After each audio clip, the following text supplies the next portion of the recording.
isang flight attendant ang hinalay umano at pinatay sa isang hotel sa lungsod ng Makati. Sa 11 tinuturing na suspect sa krimen, 3 na po ang arestado. Tiwala, marami na ang napahamak sa 6 na letrang madalas nating pinapahawak o binibigay sa taong tingin natin totoo.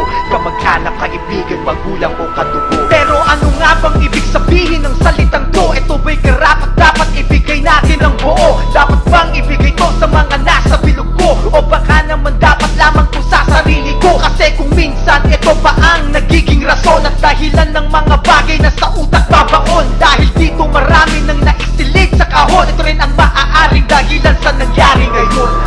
Hindi pa man malinaw kung anong nangyari, gayon pa man isa lang ang aking masasabi. Huwag kang padalos-dalos, huwag kang pakampante, dahil ang kaya mo lang kontrolin ay iyong sarili. May negosyong lumubog ng dahil sa tiwala, may pamilyang nasira ng dahil sa tiwala. Marami na ang namatay ng dahil sa tiwala, at maaaring may ginahasan ng dahilan sa tiwala. Ang gusto lang naman sana ni Christine is magsaya nung year-end party na yun. Madalas ka bang pagbawalan ng iyong ina, o palagi ka bang pinapauwi ng iyong ama? Kahit nasa malapit ka lang pupunta, diba kung minsan ikaw na ay naiirita?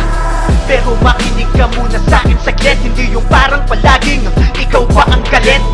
Makinig ka sa magulang mo, wag makulit, dahil ayaw lang nilang may mangyari sa'yo mapait.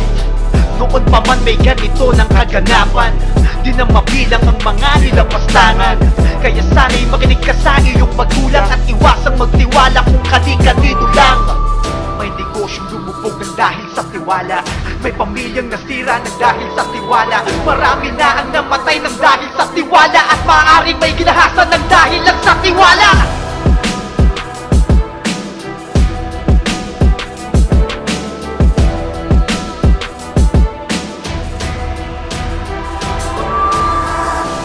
Kapapalit pa lang ng taon, pero marami nang nangyaring sa ating utak bumaon.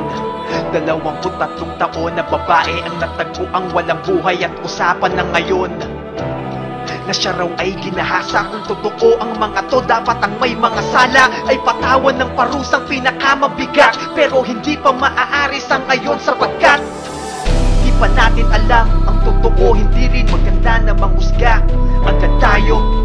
Pero isa lang ang alam ko, ang ating Panginoon alam ang lahat ng to. Bago matapos meron akong panawagan ng mga masasama, sana'y wag nang mamarisan. Aming Ama, kami po ay inyong tulungan, at patawad po sa lahat